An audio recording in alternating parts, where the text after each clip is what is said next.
하나님의 말씀은 우리 창세기 2장 우리 8절부터 17절까지 말씀 보도록 하겠습니다. 15절까지 말씀 보도록 하겠습니다. 우리 본문은 17절까지라고 그랬는데요. 15절까지만 보겠습니다. 여호와 하나님이 동방의 에덴에 동산을 창설하시고 그 지으신 사람을 거기 두시니라.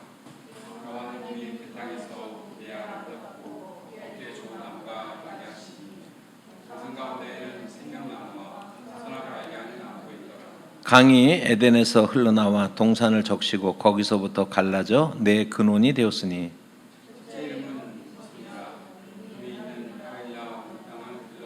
그 땅의 금은 순금이요 그곳에는 베델리엄과 호마노도 있으며 셋째 강의 이름은 히데겔이라 아수르 동쪽으로 흘렀으며 넷째 강은 유브라데더라.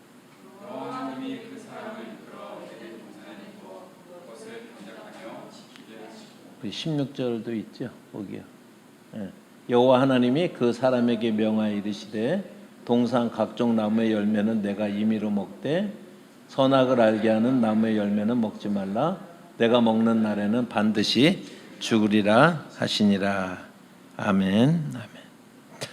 아멘. 우리가 신앙생활을 하면서 이제 중요한 게 뭐냐면 이제 차곡차곡 우리가 그 기독교의 기본적인 진리와 이런 것들을 우리가 잘 이해를 해야 되는데 이제 어느 시점이 되면은 우리가 그것 없이 건너뛰는 경우가 이렇게 많이 있어요. 그래서 건너뛰게 되면은 반드시 제가 이제 미국에 처음 갔을 때 이제 주변에 있는 사람들이 무슨 얘기를 하냐면 미국이라는 사회가 막 감시하는 것 같지 않아요.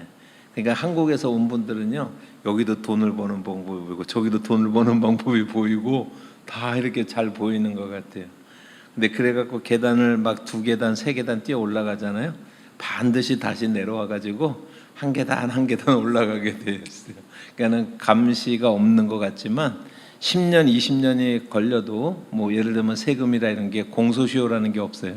한번 걸리면은 이제 모든 것이 이렇게 끝나기 때문에 기초부터 한 걸음씩 한 걸음씩 올라가야 되는데 우리 신앙생활에 있어서 원래는 이제 건축학적인 용어지만 싱크홀이라고 하는 게 있어요. 그래서 이제 싱크홀이 이렇게 이제 푹 땅이 이제 꺼지는 거잖아요. 근데 뭐 그건 우리가 다 아니까는 생략하고, 근데 우리의 신앙에도 싱크홀들이 있어요. 우리가 이런 부분들을 잘 해석을 하고서 잘 이해를 하고 넘어가면 괜찮은데 그거를 그냥 건너뛰고 뭐 세월이 지나면 알게 되겠지 믿게 되겠지라고 하는 것으로 건너뛰다가 보면 우리가 오늘 우리의 모습이 있는데 그 중에서 싱크홀들이 계속 있다 보면은 그 신앙이 무너지기도 하고, 그리고 또 어떤 바람이 불다거나 어떤 태풍이 몰려올 때 그냥 쉽사리 그렇게 이제 휩쓸리게 되는 그런 경우들을 이제 많이 볼 수가 있습니다. 그 중에 이제 하나가 뭐냐면 이제 창세기 3장에 관한 그러한 말씀이에요. 그래서 오늘 읽은 말씀은 우리의 이제 어쩌면은 마음에 있는 싱크홀을 좀 메우자라고 하는 이제 그러한 그 의도에서 지난번에 이제 제가 말씀드린 것으로 이제 오늘하고 다음 주에 시리즈로 제가 말씀을 함께 나누기를 원합니다. 오늘 이걸 본문의 내용 자체는 우리가 너무나 잘 아는 그런 이제 구절이죠. 그런데 본문을 우리가 얼마나 자세하게 읽고 있는지 우리가 다 아는 것처럼 보이는 본문이지만 그것을 한번 볼 때 첫 번째 우리가 보면은요 에덴 동산이라고 하는 말은 적합한 말이 아닙니다. 오늘 본문을 보시면 그래서 에덴 동산이 아니라 에덴에 있는 동산으로 읽어야 된다. 에덴의 동산, 에덴에 있는 동산으로 읽어야 되는데 2장 8절의 말씀을 보십시다. 창세기 2장 8절 말씀을 보면 여호와 하나님이 동방의 에덴에 동산을 창설하시고 그 지으신 사람을 거기 두시니라 라고 이렇게 말씀하고 있거든요. 그리고 이제 이 말씀이 무슨 말이냐면 동방이라고 하는 곳에, 그러니까 동방을 어느 기준으로 해서 동방인지는 우리가 정확하게 알 길이 없지만 동방이라고 하는 곳에 에덴이라고 하는 지역이 있는데 그 에덴 중에 일부분에다가 동산을 창설하시고 라고 이렇게 말을 하고 있습니다. 그래서 동산이라고 하는 것은 그 뜻이 뭐냐면 애워싸다, 둘러치다, 담장을 치다라고 하는 이제 그런 뜻을 가지고 있거든요. 그러니까 에덴이라는 이름의 지역의 모든 지역이 전부 다 동산이 아니고 에덴이라는 지역의 일부분에다가, 그러니까 말하자면 울타리를 치고 거기를 에덴의 동산이다라고 이렇게 부르고 있다라고 하는 것을 성경을 통해서 이제 우리가 알 수가 있습니다. 그래서 그곳에 하나님께서 그 에덴이라는 지역의 한 부분에 동산을 만드셨다라고 하는 것입니다. 두 번째 우리가 이해를 해야 되는 것은, 우리는 이제 선악과라는 말을 많이 쓰지만 그것은 적합한 표현이 아니고, 선악과가 아니라 선악을 알게 하는 나무가 정확한 표현이에요. 선악을 알게 하는 나무라고 하는 거예요. 그래서 창세기 2장 9절의 말씀을 보시면, 여호와 하나님이, 창세기 2장 9절에 여호와 하나님이 그 땅에서 보기 아름답고 먹기에 좋은 나무가 나게 하시니 동산 가운데에는 생명나무와 선악을 알게 하는 나무도 있더라 그랬죠. 그러니까 선악과가 아니고 선악을 알게 하는 나무도 있더라라고 이렇게 말을 하고 있습니다. 그래서 원래 더 정확하게 이제 원문적으로 그 나무의 이름을 이야기한다면 선과 악의 지식의 나무라고 이렇게 우리가 이제 이야기할 수가 있어요. 그래서 the tree of the knowledge of good and evil 이렇게 돼 있어요. 그래서 선과 악의 지식의 나무라고 하는 것이 정확한 그 이름이다라고 하는 것이고요. 세 번째로 우리가 이 본문에서 우리가 다시 한번 이제 잘 관찰해야 될 부분이 뭐냐면, 창세기 2장 15절 말씀인데, 15절 말씀을 보면 여호와 하나님이 그 사람을 이끌어 에덴의, 이게 이제 에덴의가 이제 빠진 거예요. 이게요. 원래 에덴 동산이 아니라 여호와 하나님이 그 사람을 이끌어 에덴의 동산에 두어 그것을 경작하며 지키게 하시고라고 이렇게 말씀을 하고 있어요. 그래서 우리는 보통 이제 타락 이후에 이제 땅을 막 힘들게 고생해서 이제 땅에서 농사를 지어서 먹고 살게끔 하나님께서 저주를 내리셨잖아요. 그래서 우리는 노동은 형벌의 대가라고 생각하는데, 그게 아니라 원래 죄를 짓기 이전에도 여기 2장 15절의 말씀을 보면은 에덴에 동산을 창설하시고 거기에 사람을 둔 다음에 그것을 뭐 하도록 했어요? 하나님께서 경작하도록 하셨어요. 벌써요. 그러니까 우리가 노동을 하는 것은 하나님의 창조의 원리에 해당한다는 것입니다. 그러니까 죄의 결과의 저주가 아니라 노동이라고 하는 것은 하나님의 창조의 원리예요. 처음부터. 그렇기 때문에 이것은 우리가 노동은 신성하다라고 하는 개념들도 다 성경으로부터 이제 나온 것인데, 그래서 이 말씀에 분명하게 이제 말씀을 하고 있습니다. 인간이 불순종해서 그 땅이 척박해졌기 때문에 그 이전보다 훨씬 많은 수고와 땀을 흘려서 먹고 살아야 되는 것은 저주가 맞지만은 노동 그 자체는 하나님의 창조의 원리에 해당한다라고 하는 것을 우리가 그 개념들이 지금 많이 뒤집어져서 지금은 이제 노동을 할수록 가난한 사람이고 노동을 하지 않고 돈을 벌수록 마치 이제 부자로 사는 게, 이게 창조 세계의 역전이에요. 사실은요. 이거부터 사실은 우리가 환경 얘기도 많이 하지만 창조 세계의 역전이 이제 일어난 것이 이 극단적인 그런 자본주의의 그런 모습이다라고 할 수가 있습니다. 그래서 이제 제가 이제 관찰 질문이라고 할까요?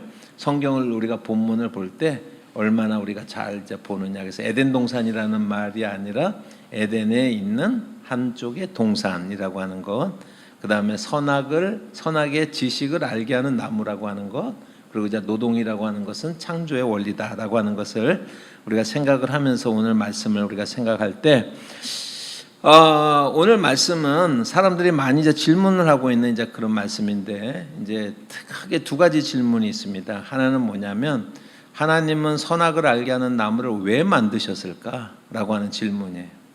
가장 원초적인 질문인데, 하나님은 선악을 알게 아담과 하와가 선악을 알게 하는 나무의 실과를 따먹을 줄 아셨을까요? 모르셨을까요? 하나님이 아셨을까요? 모르셨을까요?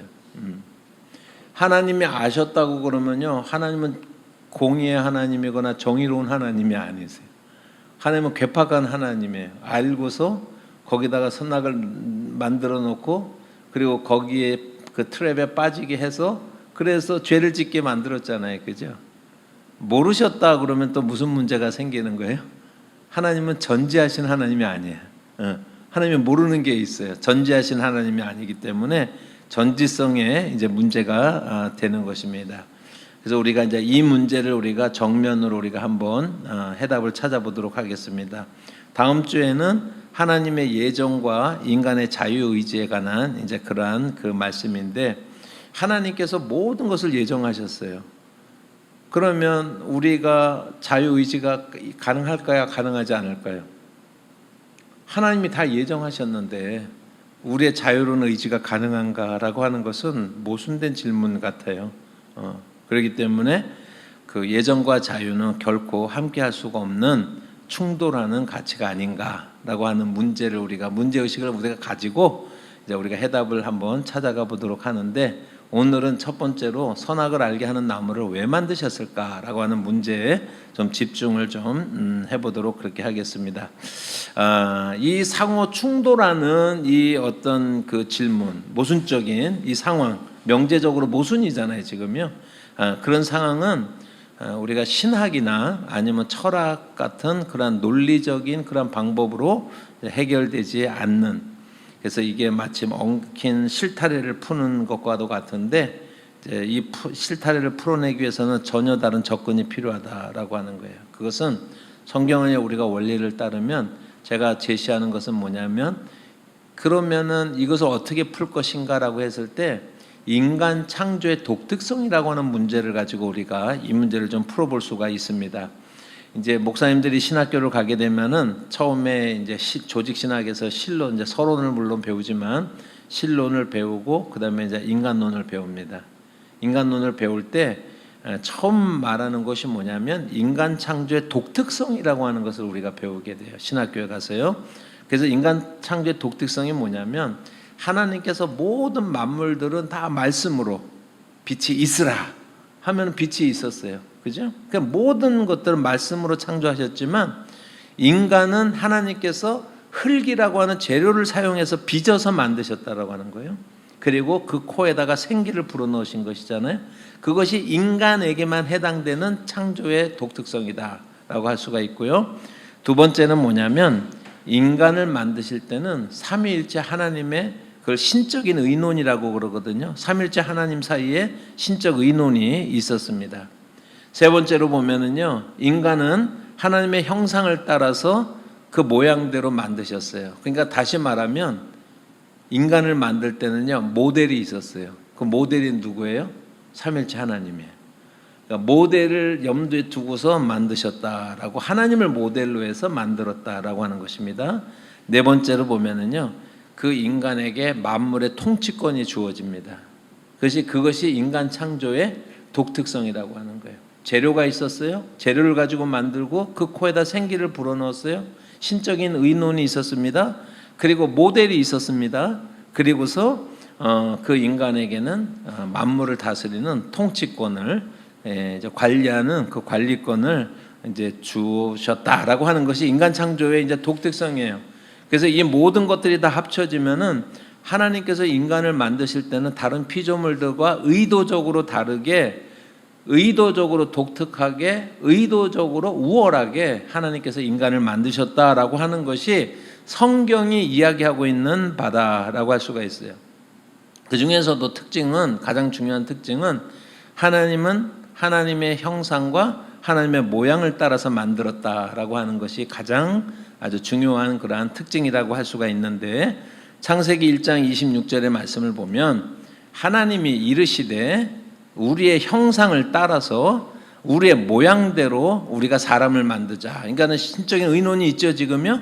그리고 그들로 바다의 물고기와 하늘의 새와 가축과 온 땅과 땅에 기는 모든 것을 다스리게 하자라고 이렇게 말씀하셨습니다. 하나님의 형상을 따라 하나님의 모양대로 만드셨다라고 하는 것은 이제 오직 피조물 중에서 인간에게만 적용되어지는 말씀이에요. 인간에게만 사용되어지는 그러한 독특한 말씀입니다. 핵심 용어죠. 기본적으로 하나님의 형상을 따라 하나님의 모양을 따라서 만드셨다라고 하는 것은요, 이런 뜻이 되는 거예요.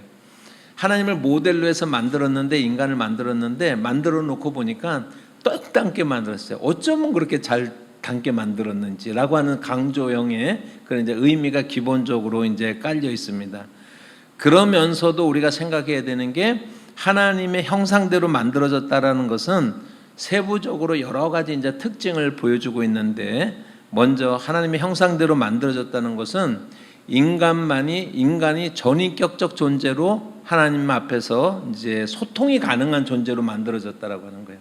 전인격적이라고 하는 것은 지정의를 가지고 있는 것을 말하는데, 피조물들 중에서 또 하나님을 포함해서 삼일체 하나님과 그 다음에 천사적 존재들과 인간만이 전위적 존재로 지정의로서 서로 소통을 할 수 있는, 그래서 그걸 펄슨이라고 얘기를 하죠. 그 펄슨을 가지고 있는 그런 존재다라고 하는 것입니다. 요즘은 뭐 개나 고양이 많이 키우잖아요, 그죠? 개나 고양이 많이 키우는데 한국에서는 안 그러지만은 제가 미국에 있는데 막 어떤 날 막 권사님이 죽으려고 그래요. 그래서 왜 그런가 그랬더니 뉴욕에 있는 아들이 와야 되는데 개를 맡길 데가 없대나 뭐 어쨌든 그래갖고 부모님을 보러 안 오는 거예요. 그러니까 요즘은 이제 개, 고양이가 참 이렇게 이제 얼마나 우리 반려동물로서 중요한 시대를 우리가 살아가고 있는데, 제가 한번 이렇게 물어볼게요. 개가 날마다 하나님 앞에 거룩의 습관을 따라서 1시간씩 기도한다, 이런 거 들어본 적 있어요? 고양이가 하루를 살아보고 반성을 해.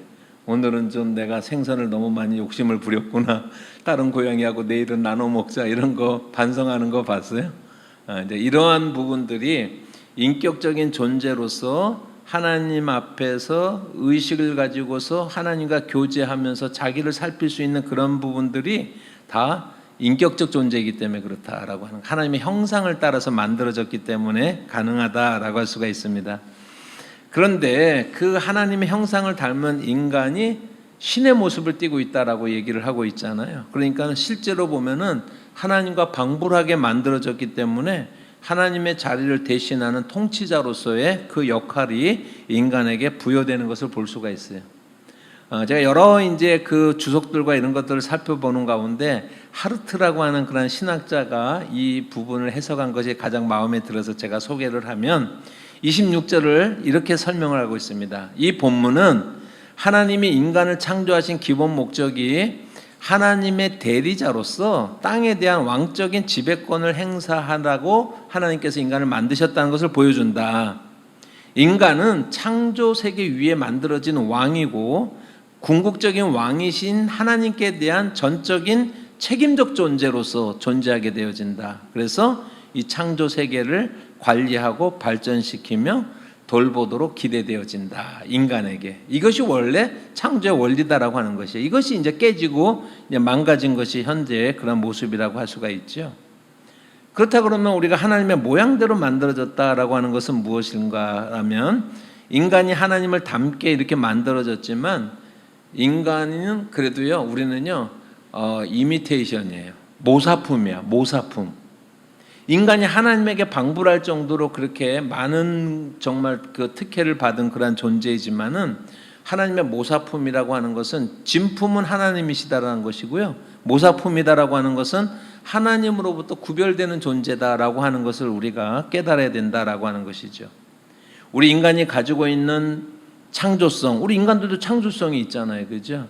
그리고 인간의 능력, 인간의 지위에도 불구하고 중요한 것은 우리는 하나님이 아니라 우리는 피조물이라고 하는 거예요. 우리가 아무리 뛰어나도 우리는 하나님이 아니라 우리는 피조물이다라고 하는 고백을 해야 되는 것이죠. 그래서 인간의 자리는 하나님의 모양대로 만들어졌다는 것은, 그것은 하나님의 자리에서 영광을 받으려 해서 하는 안 되는 존재이고, 우리는 피조물로서 하나님께 영광을 돌려야 되는, 영광을 받는 존재가 아니라 영광을 돌리는 존재다라고 하는 것이 하나님의 모양을 따라서 만들어졌다라고 하는 것의 의미다라고 할 수가 있습니다. 이제 배경의 이런 설명들을 우리가 가지고서 다시 한번 질문을 집중을 하면, 왜 하나님이 선악을 알게 하는 나무를 만드셨을까? 왜 하나님이 선악을 알게 하는 나무를 만드셔서 인간을 시험에 빠지게 만드셨을까? 하나님이 모르신 것일까? 라고 하는 그런 질문을 열 때 제가 늘 이렇게 설명을 합니다. 청년들에게 늘 설명을 할 때마다 이렇게 설명을 이렇게 하곤 하는데, 저희 가정 얘기를 제가 이렇게 하면은 저는 이제 어릴 때 저희 아버지하고 굉장히 스킨십을 잘 나눈 그런 사람이거든요.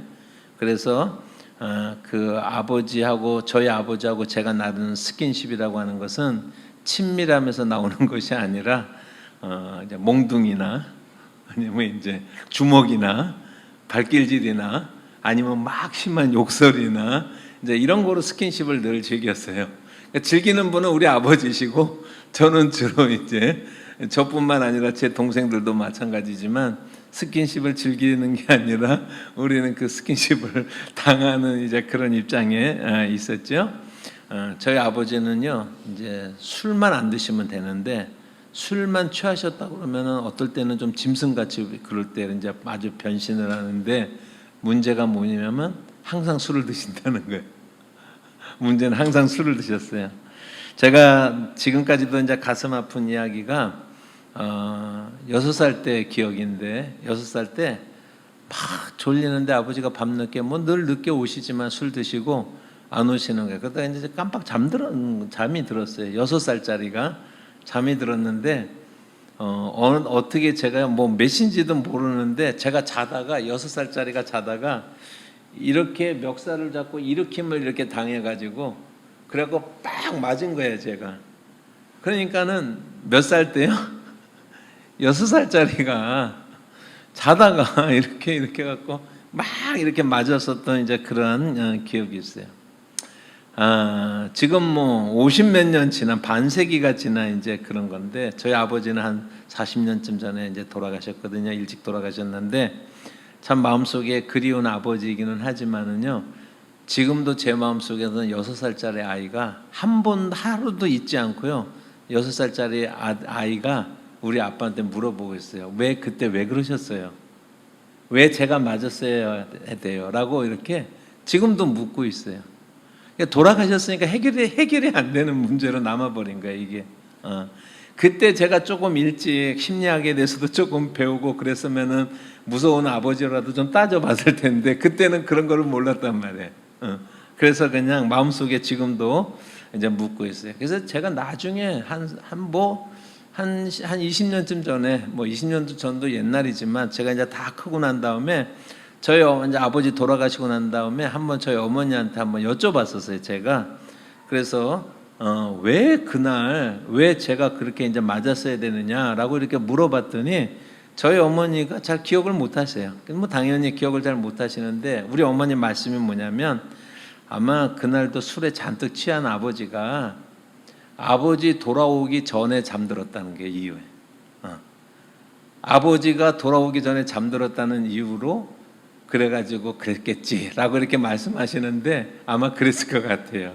몇 살짜리가요?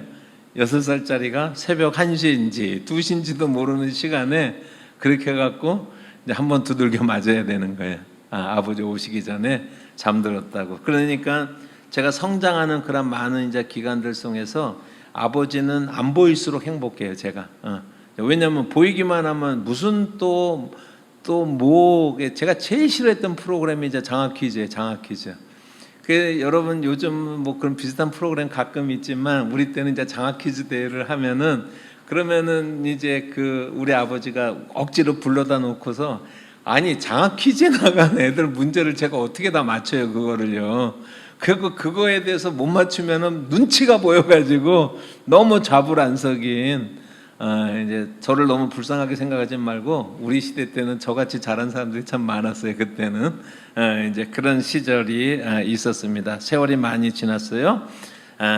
그래서 결혼을 하고 자식을 이제 낳으면서 제가 이제 굳게 결심한 게 있어요. 진짜로 굳게 결심한 게 뭐냐면 저는 제 아들과 아버지하고 저의 그 관계를 대물림하지 않고 우리 아이들하고 정말로 좋은 스킨십을 갖고 좋은 아빠가 해야 되지라고 하는 것을 매일 되뇌이면서 그러면서 제가 이제 아이들을 키울 때 나름대로 이제 그렇게 키우려고 그랬어요. 저희 아버지하고 다른 방법으로. 그래서 제가 지금 와서 이렇게 생각을 해보니까 우리 아버지하고 좋은 기억이 창경원 한번 갔었던 기억이 나요. 손잡고서. 그날은 안 혼났던 것 같아. 그래서 처음부터 끝까지 비교적 웃으면서, 그리고 아버지가 사주신 아이스크림도 좀 먹으면서, 그러면서 창경원 한번 갔었던 그런 생각이 나요. 제가 이제 목사로 살면서 아이들하고 시간을 많이 가질 수는 없잖아요. 그래서 제가 그때 이제 한 좀 지혜가 뭐였냐면, 아이들에게 찐한 시간을 좀 갖자. 그래서 내가 죽어서도 아이들이 아빠를 기억했을 때 추억이 될 만한 그런 강도 있는 그러한 시간을 좀 갖자. 매일 같이 있지는 못하지만은 이제 그렇게 좀 노력을 했어요. 그래서 우리 아들 고등학교 졸업할 때 둘이서 풀코스 마라톤을 뛰었어요, 같이. 너 졸업 기념으로 아빠하고 한번. 그러면 제가 아무리 죽어도 자기가 일생에 한번 풀코스 마라톤 뛴 거 아빠가 자기 졸업 기념으로 같이 뛰었던 건 기억할 거 아니에요, 그죠? 근데 그 정도 좀 세게 이제 강도 있게. 2004년도에 이제 막내 딸이 한 6살쯤 돼가지고 대륙횡단을 이렇게 딱 했어요. 대륙횡단을 하는데 옐로스톤에 이렇게 갔는데 일부러 밤에 가가지고 그냥 막 은하수가 막 하는데 거기에 올드 페이스풀이라고 하는 그런 이제 가이저가 하나 이렇게 뿜어져 나오는 게 있는데 그 옆에 벤치에 일부러 여자들은 가라고, 우리가 이제 항상 2대 3이잖아. 아들 하나고 저하고 남자고.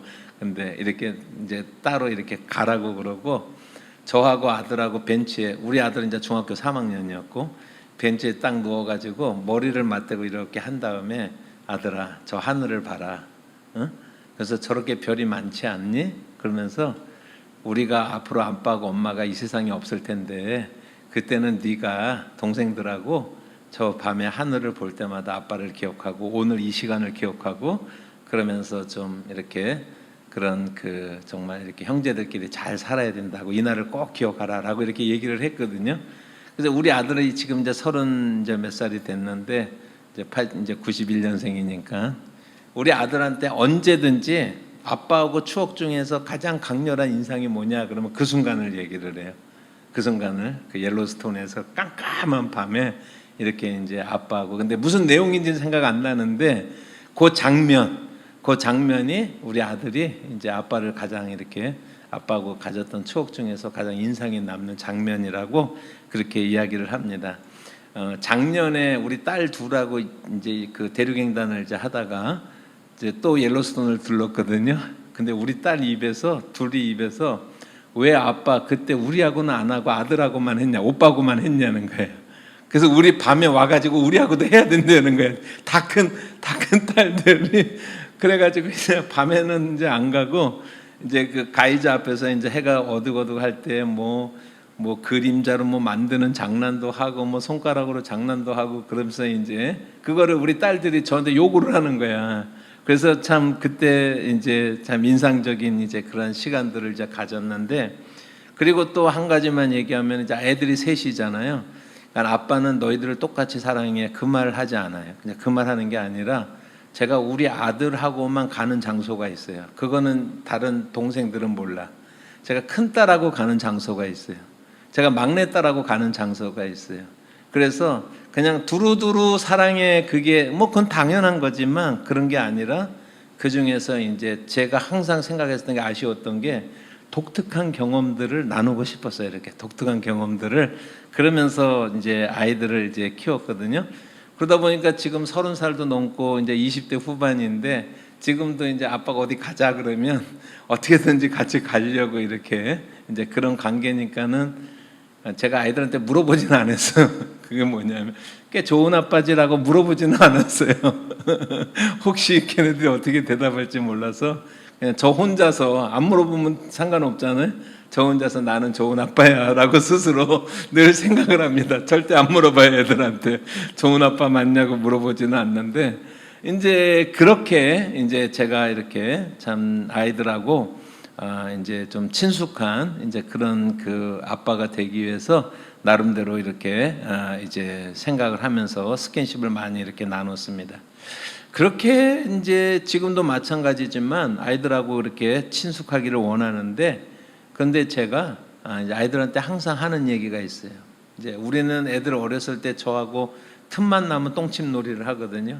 그래서 그냥 애들이 그냥 푹 하고 저도 이제 애들한테 이제 푹 하고 이제 그러면서 이제 똥침놀이도 하고 그랬었는데, 근데 제가 이렇게 얘기했어요. 얘들아, 아빠가 너네들하고 진짜 좋은 아빠가 되길 원하고 진짜 친한 그렇게 아빠가 되길 원해. 너희들이 아빠한테 어떤 장난을 해도 그렇게 해도 아빠가 친밀하게 지낼 수가 있는데, 근데 얘들아, 한 가지는 잊으면 안 되는데, 그게 뭐냐면 내가 아빠고 니네가 자식이야. 이거는 잊으면 안 돼. 이것만 안 잊으면 돼. 농담을 하다가도 어떤 순간에 자기 자리로 돌아가야지. 그거는 제가 아빠고 얘네들이 이제 아이들이라는 얘기예요.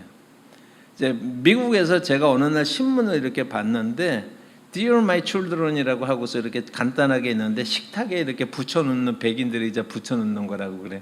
그래서 그 내용에 보면은 아이들한테 너네들이 학교 가지 않을 자유가 있다. 너네들이 밥 먹고 싶지 않으면 안 할 자유가 있다. 너네가 뭘 하고 싶으면 할 자유가 있다고 그러면서 잔뜩 써놨어요. 그 제일 마지막 문장이 뭐냐면, 그런데 그 자유를 누리려면 집에서 나가라. 애들한테 집에서 나가고, 내 집에 있는 동안에는 우리가 아빠의 그런 어떤 룰을 잘 따라야 된다라고 해가지고 제가 싹 오려가지고 여기다가 이제 붙여놓은, 식탁에다가 그냥 액자에 넣어두는 건 아니고 옆에다 딱 붙여놓기도 하고, 그런데 애들은 잘 기억을 못 하더라고요. 어쨌든 이제 그 이야기가 뭐냐면, 만약에 제가 좋은 아빠인데 정말 아이들한테 제가 보기에 한 10가지, 20가지 정도 이렇게 아킬레스건들이 있는 것 같아. 그래서 그거를 침범해 갖고 들어오면은 어떤 마음이 드냐면, 이것들이 아빠한테 지금? 라고 하는 마음이 드는 거예요. 그러면 경고를 이렇게 날리잖아요. 그죠? 경고를 날리는 거예요. 저는 한 10가지 정도 아빠가 그 아이들한테 그렇게 해도 뭐 좋은 아빠가 될 수 있다고 생각해요. 근데 그게 1000가지가 되면은 분명히 나쁜 아빠야. 해서는 안 되는 게 1000가지가 되면 그건 분명히 나쁜 아빠지만, 한 10가지 정도 그런 것이 있어도 저는 여전히 좋은 아빠가 될 수 있다라고 생각을 합니다. 이 관계를 가지고 이 선악을 알게 하는 나무를 우리가 살펴보게 되면, 하나님께서 선악을 알게 하는 나무를 왜 만드셨을까? 철학적으로, 신학적으로 논쟁을 해봤자 결코 해답이 나오지 않습니다. 그런데 지금 제가 설명한 그런 아버지와 아들의 그런 관계로 설명을 하면요, 의외로 굉장히 쉽게 풀려지는데, 그게 뭐냐면, 인간은 하나님의 형상과 하나님의 모양대로 만들어졌잖아요. 다른 피조물과는 상대가 되지 않는 거예요. 여러분, 제가 이제 다른 피조물이라고 보면 멀리 있는 그런 어떤 산을 볼 때 산이 이렇게 겹쳐서 보일 때가 있죠, 그죠? 그 리치라고 하는 고개 이제 그 위에 부분이 이렇게 겹쳐서 보일 때가 있잖아요. 근데 사실은요, 그 앞에 산에 도달해 보면 여기서 앞에 산보다도 앞에 산에서 뒷산이 더 먼 경우도 많아요. 굉장히 더 먼 경우도 많은데, 멀리서 보니까는 저기는 겹쳐 보이잖아요. 그게 다른 피조물들이 이렇게 보잖아요. 그러면 인간과 하나님의 겹쳐 보일 정도래요. 그 정도로 인간 창조의 독특성이야. 하나님이 인간에게 모든 것을 다 주셨어요. 물론 그 앞산에 가보면 그 뒷산이 훨씬 더 멀고, 그게 무슨 얘기인지 알겠죠, 그죠? 인간보다도 더 뛰어난 하나님이 창조주신 하나님과는 비교할 수가 없지만, 다른 피조물의 시각으로 볼 때는 방불해 보이는 그런 정도다라고 할 수가 있다라고 하는 것이죠. 그래서 그 피조물과 그 인간이 자연스럽게 이제 구분이 되어지는데, 여기에서 우리가 생각해야 될 게 뭐냐면은요, 하나님께서 그 정도로 모든 것을 인간에 부여해 주셨는데, 하나님이 내가 하나님이고, 그러니까 창세기 3장의 문제도 그거거든요. 내가 하나님이고 너희가 피조물이야. 아담아, 잊어버리면 안 돼. 내가 너한테 모든 것을 다 주었지만은, 그렇지만은 내가 영광을 받을 존재고 너는 나에게 영광을 돌려야 되는 존재야. 너의 위치는 피조물이야 라고 하는, 어쩌면 선이라기보다도 그냥 자연스럽게 창조주인 하나님과 피조물인 인간 사이에 어쩌면 당연하게 구분되어지는 점이 있을 거 아니에요, 그죠? 그러니까 그거를 갖다가 하나님이요, 한 10가지쯤 너 이거는 하면 안 돼, 이거는 하면 안 돼, 한 10가지쯤 만들어 놨다고 칩시다. 그러면 그 하나님은 좋은 하나님이에요, 나쁜 하나님이에요? 인간이 피조물로서 누리고 있는 그 지위를 생각한다고 그러면, 그 금지 조항이 한 10가지가 된다고 해도 그 하나님은 여전히 좋은 하나님일 거다라고 하는 거예요. 그런데 하나님께서 말씀하신 것은 딱 한 가지를 말씀해요. 딱 한 가지. 딱 한 가지. 제가 우리 아이들한테 아무리 좋은 아빠라도요, 10가지, 20가지는 금방 셀 수가 있다니까요. 그런데 하나님은, 그러니까 그거는 하나님의 금지 조항으로 만들기 이전에 하나님이라고 하는 존재와 피조물인 우리 인간의 존재라고 하는 것에 당연한 불연속선이 당연히 있겠죠. 그죠? 그 선이 뭐와 같으냐면은 선악을 알게 하는 나무와 같다라고 하는 것입니다. 그러니까 우리는요, 왜 선악을 알게 하는 나무를 만드셨어라고 하는 질문이 잘못됐다라고 하는 거예요. 그 질문이 틀렸다라고 하는 거예요. 우리가 이 문제를 우리가 생각할 때 가장 중요한 것은 오히려 그거보다도 그만큼 하나님께서 우리 인간을 얼마나 사랑하셨느냐라고 하는 이제 그 점을 우리가 보는 것이 훨씬 더 이제 중요한 문제다라고 하는 것입니다. 선악을 알게 하는 나무의 가장 중요한 점은 뭐냐면 하나님 창조주신 하나님과 피조물인 인간을 구별하는 유일한 표식 하나예요. 유일한 표식 하나예요. 그거를 우리가 왜 만들었느냐라고 하는 것은 우리가 하나님처럼 되겠다는 얘기하고 똑같은 거예요. 그거가 아니면은 하나님인지 우리가 피조물인지 구분이 안 가는 거라는 거예요. 그게 아니었다면 그 하나가, 그 선이 하나님의 영역과 피조물의 영역을 나누는 그런 유일한 기준점이 되어진다라고 하는 것입니다. 인간이 선악을 알게 하는 나무를 먹지 않는 것은 뭐냐면 피조물인 인간이 스스로 자기가 하나님 앞에 영광을 돌려야 되는 피조물의 위치에 있다라고 하는 것을 스스로 고백하는 거예요. 그거는요. 선악을 알게 하는 나무를 먹지 않는 것은요.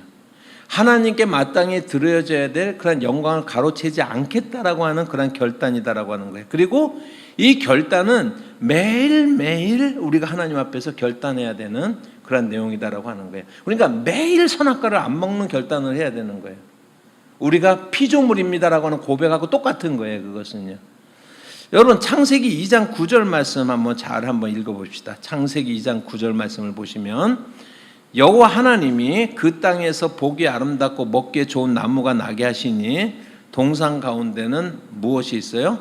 생명나무와 선악을 알게 하는 나무가 어디에 있어요?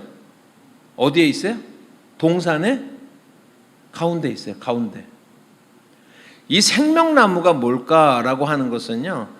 여러분 여전히 여전히 에덴에 있는 그 동산에서도요. 여전히 사람들이 과일을 따먹고 그렇게 했을 거예요. 왜냐하면 그 각종 과실을 먹으라고 그랬거든요. 그렇지만 사람이 오늘날도 우리가 음식을 먹지만 음식을 먹어도 우리가 늙어요, 안 늙어요? 때 되면 우리가 늙잖아요. 그런데 첫 번째 동산에서, 그 에덴에 있는 그 동산에서는 사람이 늙지 않는 상태가 되는 거거든요. 왜 그러냐면 그 부분이 생명나무와 관계가 됐을 거예요. 인간의 생명을 고양시키는, 그래서 늙지 않고 영원히 살 수 있는 그러한 것이 생명나무하고 연결이 되어 있을 거예요. 3장의 마지막 절에 보면은 하나님께서 화영검을 둘러싸갖고 에덴에서 인간을 쫓아낸 다음에 그것을 지켰죠. 근데 거기에 딱 뭐라고 써 있냐면은 3장 마지막 절 한번 보실까요? 3장 마지막 절을 보시면 생명나무를 따먹지 못하도록 그 길목을 지킨 거예요. 그러니까는 죄를 지은 인간이 생명나무를 계속 따먹으면 계속 영생하잖아요. 그죠? 그래서 에덴 동산에서 왜 쫓아냈냐면 생명나무를 따먹지 못하게 하기 위해서 쫓아내신 거거든요. 영생하지 못하도록. 그러니까 그것은요, 한편으로는 인간을 징계하고 형벌을 내린 것이지만 한편으로는 이미 시작되는 은혜예요. 그게 은혜. 우리가 오래 살기를 원하지만 하나님의 형상을 잊어버린 채로, 말하자면 벽에 똥칠하면서 사는 거하고 똑같은 거거든요. 그렇기 때문에 이제 그거 이제 다음 주제로 우리가 좀 넘어가야 되는 부분이기 때문에 거기까지만 말씀을 드리면, 그게 이제 생명나무인데, 그러니까는요, 아담과 하와는 매일같이 동산 중앙으로 가서 선악을 알게 하는 그 생명나무를 따먹어야 돼. 매일같이. 근데 그 옆에 갈 때마다 뭐가 있어요? 선악을 알게 하는 나무가 있는 거야. 그 선악을 알게 하는 나무가 동산이 꽤 넓을 텐데 저기 뭐 스피커 뒤에 이렇게 좀 이렇게 감춰서 선악을 알게 하는 나무가 있으면 좀 나을 텐데 그게 딱 어디에 있는 거예요? 가운데. 그래서 생명나무를 먹으러 갈 때마다 선악을 알게 하는 나무가 옆에 딱 있는 거예요. 그래서 아담과 하와는요, 어저께 내가 선악을 알게 하는 나무를 따먹지 않은 것처럼 오늘도 내가 선악을 알게 하는 나무를 따먹지 않아야 되는 거예요. 내일도 내가 선악을 알게 하는 나무를 따먹으면 안 되는 거예요. 왜냐하면 그 고백은 신앙의 고백이에요. 하나님, 제가 피조물이고 하나님이 창조주십니다라는 고백이라니까는요. 선악을 알게 하는 나무라고 하는 것이. 그래서 그것이 나무의 그 동산의 중앙에 딱 있는 거예요. 우리는 매일 그 고백을 통해서 우리가 살아가는 거예요. 우리는요.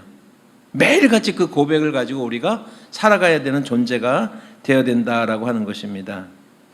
창세기 2장 15절의 말씀을 보면 이렇게 말씀을 하는데, 아까 읽었지만 다시 한번 읽어봅시다. 이제 여호와 하나님이 그 사람을 이끌어 에덴의 동산에 두어 그것을 경작하며 뭐하게 했다고 그랬어요? 지키게 했다라고 하는 말, 우리가 그동안 주목하지 않은 말이에요. 근데 이제 이 단어가 중요해지는 거예요.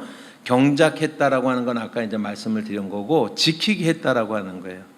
타락 이전에 에덴의 삶에서, 동산의 삶에서 인간이 해야 될 일들은 그 동산을 경작하는 일을 해야 되고요. 두 번째로는 그 동산을 지키는 일을 해야 되는 거예요. 여러분, 이 지킨다라고 하는 그 말이, 그것이 뭐냐면, 이제 구약에서 쓰임이 뭐냐면 율법이나 아니면 제사장으로서 지켜야 되는 그러한 내용들을 묘사할 때 쓰여지는 그러한 용어거든요. 자, 아까 말했죠. 동산이 뭐라고요? 울타리를 치다라고 얘기를 했죠. 울타리를 왜 쳐요? 첫 번째는 영역의 표시죠. 내 땅이야라고 하는 표시죠. 두 번째는 울타리를 왜 쳐요? 짐승이나 이런 게 들어오지 못하도록 치는 거잖아요. 그죠? 그러니까 지킨다라고 하는 말이 어떤 의미를 가지고 있냐면, 우리가 이거를요, 영적으로는 에덴에 있는 그 동산에 사탄이 들어오지 못하도록, 어두움의 세력이 들어오지 못하도록 지켜서 그 신앙의, 우리로 치면은 신앙의 순수함이 지켜지는 곳이 에덴의 동산이거든요. 그러니까 그런 상태를 지켜야 되는 거예요. 사탄이 틈타지 못하게. 그러니까 지키는 일에 실패하니까 사탄이 들어온 거예요. 사탄이 들어오니까는 금방 인간의 마음을 휘잡는 거잖아요. 그죠? 우리로 치면은요, 우리가요, 유혹받지 않는 것이 아니라 유혹받는 것에 이제 유혹받는 것을 지키는 것에 실패하게 되면은 일단 그 마음에 우리가 들어오잖아요. 그죠? 그러면은 그 유혹에서 벗어나기가 너무 힘든 거예요. 일단 우리 마음속에 그 유혹이 들어오게 되면은. 근데 원초적으로는 그 에덴에 있는 동산을 지켜야 되는데, 사탄이 그 속에 그 안에서 창조의 원리가 그 정도 제대로 보존되도록 해야 되는데, 인간이 그것을 지키는데 실패했을 때 사탄이 들어오고 인간의 마음속에 그런 죄를 이끌어가는 그런 유혹을, 우리가 그 내용들은 우리가 잘 알잖아요. 그러니까 여러분, 우리에게 이제 필요한 것은 뭐냐면, 그러면 선악을 알게 하는 나무를 안 먹어도 되느냐? 네, 당연히 안 먹어도 되는 거예요. 그리고 뿐만 아니라 날마다 안 먹는 결단을 해야 된다라고 하는 거예요. 신앙적으로. 우리가 하나님의 전적인 은혜 아래에서 살아갑니다.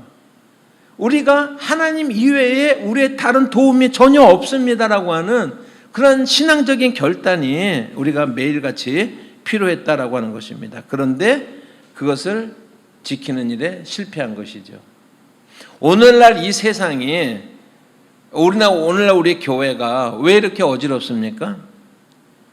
교회가 하나님의 창조의 원리로 세워지는 그런 교회 모습이어야 되는데, 그것을 지켜내지 못하니까 세상의 가치가 교회 안으로 다 들어와 있는 상태잖아요.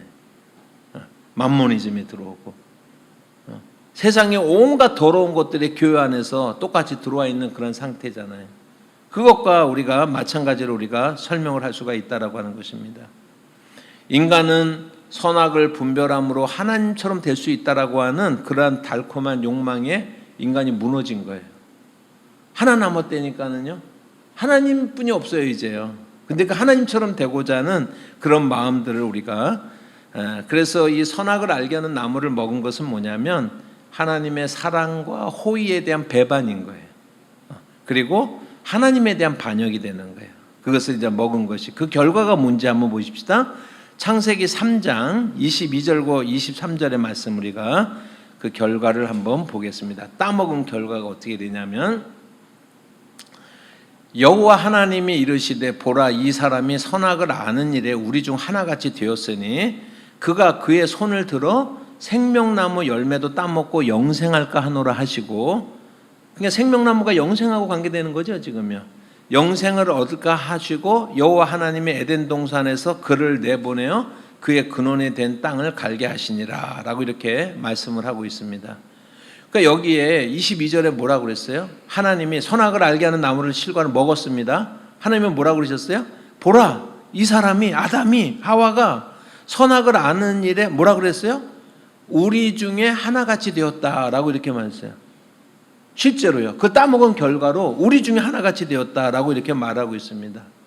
그 말씀의 의미가 뭘까라고 하는 것을요 이렇게 설명할 수가 있습니다. 인간은요, 그 에덴 동산에서 사는 인간은요, 선악을 알게 하는 나무의 실과를 따먹기 전까지는요, 선과 악의 기준을 하나님의 판단에 맡긴 삶이라고 할 수가 있어요. 하나님이 오르십니다. 하나님이 가장 우리에게 좋은 것으로, 가장 필요한 것으로, 가장 좋은 환경으로 하나님께서 우리를 이끄셨습니다라고 하는 것에 대한 믿음이란 말이에요. 그런데 선악을 알게 하는 나무를 따먹었다라는 건 얘기는 뭐냐면요, 그 순간부터 인간이 선과 악의 판단을 내가 하겠다라는 거예요. 그러니까 선과 악의 판단을 에덴에서는 하나님께, 그 판단을 하나님이 하시는 거예요. 우리는 그 판단을 할 필요가 없어. 하나님이 가장 좋다라고 주신 환경 속에서 우리가 살면 되는 건데, 선악을 알게 하는 나무를 따먹는 순간에 선과 악의 판단의 기준이 내가 되는 거예요. 내가 판단하겠다라고 하는 거예요. 그게 인간의 역사예요. 그게 이제 창세기 4장부터 가인적인 삶의 그러한 그 삶의 모습들이라고 할 수가 있잖아요. 가인이 자기가 판단해서 어느 땅에 가서 에녹성을 지은데, 에녹이라고 하는 것도 개벽이라는 뜻이거든요. 새로운 시작이라고 하는 뜻이거든요. 하나님을 배반하고 자기 나름대로 이것이 옳다라고 시작되는 그런 삶의 시작이 가인이란 말이에요. 그러니까 실제로 성경의 말씀대로 선악을 알게 하는 나무를 따먹기 때문에 인간은 그 선악을 판단을 자기 하기 시작을 한 거예요. 그런데 우리는 죄가 우리 마음속에 들어왔잖아요. 인간이 하는 판단이 옳은가요? 그럼 인간이 나빠지려고 이렇게 노력을 했나요? 우리 역사를 보면은요, 중세시대를 지나고 고대사회를 지나고 중세시대를 지나고 근대에 이르러서 우리가 그런 모든 과정들을 보면 근대 이후에는요, 인간의 의식이 깨어나가지고 전부 다 뭐라 그러냐면 우리가 인간의 질병을 고칠 수 있다, 하나님 없이. 이거라고 우리가 얘기할 수가 있거든요. 계몽주의도 마찬가지고. 그 미신에 사로잡히지 말고 우리 인간이 얼마나 낙관적으로 하나님 없이도 이 세상을 유토피아로 바꿀 수 있다라고 하는 것으로 우리가 요약될 수가 있어요. 18세기 이후의 인간의 역사라고 하는 것은. 근데 결과는 어떻습니까? 그걸 다른 말로 표현하면, 성경의 언어로 표현하면 선악의 판단을 내가 해온 결과예요. 우리 인간의 현재 모습이라고 하는 것은. 근데 우리가 해온 그런 모든 수고가 의도하고 관계없이 결과적으로는 세상이 더 악해지고 더 모순덩어리가 되고 더 꼬여지고 남마처럼 되어버려가지고 더 이상 어떻게 할 수 없는 그런 정도로 인간의 세계가 꼬여져 버린, 창조 질서가 완전히 무너져 버린 그런 상태. 그게 다 뭐라고요? 선악을 알게 하는 선악의 판단을 인간이 내가 한 결과다라고 하는 거예요. 내가 하면서 라고 하는 것입니다. 여러분, 그래서 그들이 에덴 동산에서 이제 쫓겨나게 되었습니다. 오늘 이 세상에 우리 인간의 그런 문제, 그런 모든 것들이 왜 선악을 알게 하는 나무를 따먹은 것과 관계가 되느냐라고 하는 것. 그러니까 우리는요, 하나님은 따먹을 줄 알면서 왜 만드셨을까, 모르셨을까 하는 질문은 온당치 않다라고 하는 것을 제가 말씀을 드린 것입니다. 그래서 우리에게 필요한 것은 뭐냐면 그 하나님의, 그래서 이제 에덴 동산의 삶이 있잖아요. 계시록에 보면은 새 에덴적 새 창조와 새 하늘과 새 땅의 새 창조의 삶이라는 것을 뭐로 표현하냐면 새 에덴적 삶을 회복하는 것이라고 표현을 하는 거거든요. 그러니까 우리에게 이 시점에서 우리가 필요한 것은 뭐냐면 에덴의 회복이 필요하다라고. 에덴의 회복이. 하나님이 이 창조의 세계를 어떻게 회복하시는지에 대한 내 판단을 유보하고 거기 흐름에 다시 한번 성경의 원리에 따라서 우리가 살고자 하는 그러한 그것이 우리 그리스도인이라고 할 수가 있는 거예요. 세상이 어떻게든 가든 상관없이 주류를 따라가는 게 아니에요. 많은 사람들이 가는 길을 따라가는 것이 아니라 성경이 우리에게 제시하고 있는 그 길을 따라가는 것이 우리 그리스도인들이다라고 하는 것입니다. 궁극적으로 하나님의 새 창조된 세계에서는요, 다시 한번 하나님이 오르신 방법대로 하나님이 이 땅을 세계를 이끌어 가실 것이다라고 하는 것이 우리가 죽음 이후에 영원한 세계에 대한 소망이다라고 하는 것이죠.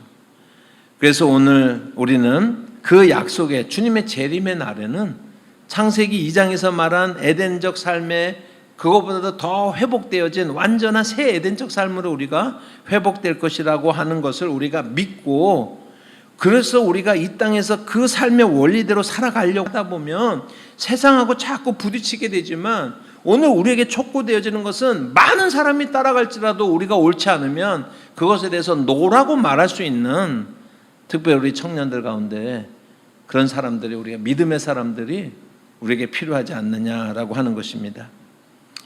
오늘 우리의 시작 질문은 과연 하나님은 선악을 알게 하는 나무를 왜 만드셨을까? 결론은 뭐예요? 하나님이 인간이 넘어지라고 덫을 놓은 것이다, 아니다라고 하는 것입니다. 오히려 어떻게 보면은 하나님이 인간의 사랑이 얼마나 큰지를 보여주시는 거예요.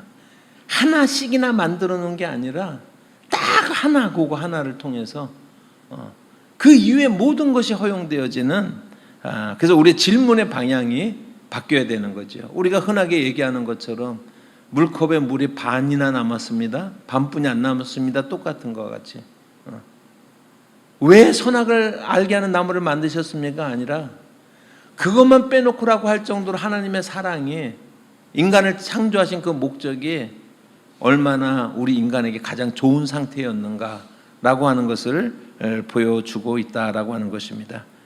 그래서 이런 문제들에 대해서 우리가 좀 이제 하나의 싱크홀 같이 오래 살면 믿어져, 뭐 그냥 저절로 알게 될 거야라고 하는 것이 아니라, 우리가 그 문제를 우리가 직시를 하고 문제를 우리가 한번 풀어보고, 또 다음 주에 또 예정의 문제에 대해서 한번 같이 풀어보도록 그렇게 하겠습니다. 기도하겠습니다. 하나님 아버지, 감사합니다. 우리에게 창세기 3장이 늘 숙제처럼 우리 마음속에 주어지는 질문인데, 하나님 오늘 이 말씀들을 통해서 하나님의 사랑과 하나님의 창조의 그 의도를 우리들이 분명히 깨닫고, 이것이 하나님의 사랑의 크기를 우리에게 나타내 보여주시는 놀라운 사건인 것을 저희들이 깨달아 알게 하여 주시옵소서. 하나님께 감사드리고 예수님의 이름으로 기도합니다.